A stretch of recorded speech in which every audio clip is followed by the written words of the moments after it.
నుంచి దేవరంపేట అటవీ ప్రాంతంలో తిష్ట వేసిన ఏనుగుల గుంపు మళ్ళీ సాయంత్రం అయ్యేసరికి వేటకు సిద్ధమైందా అంటే అవునని అంటున్నారు స్థానిక రైతులు.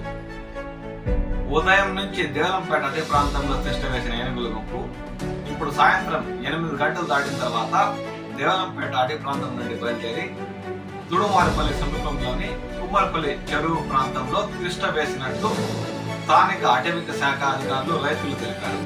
ఇప్పుడు అవి అక్కడి నుంచి బయలుదేరి వీకేపల్లి మీదుగా అయవాళ్లపల్లి లేదంటే పెద్ద బెస్తపల్లి, చిన్న బెస్తపల్లి పరిసర ప్రాంతాల్లోని పంట పొలాలపై దాడులు చేసే అవకాశం ఉందని వారు పేర్కొన్నారు. కాబట్టి స్థానిక రైతులారా తస్మాత్ జాగ్రత్త.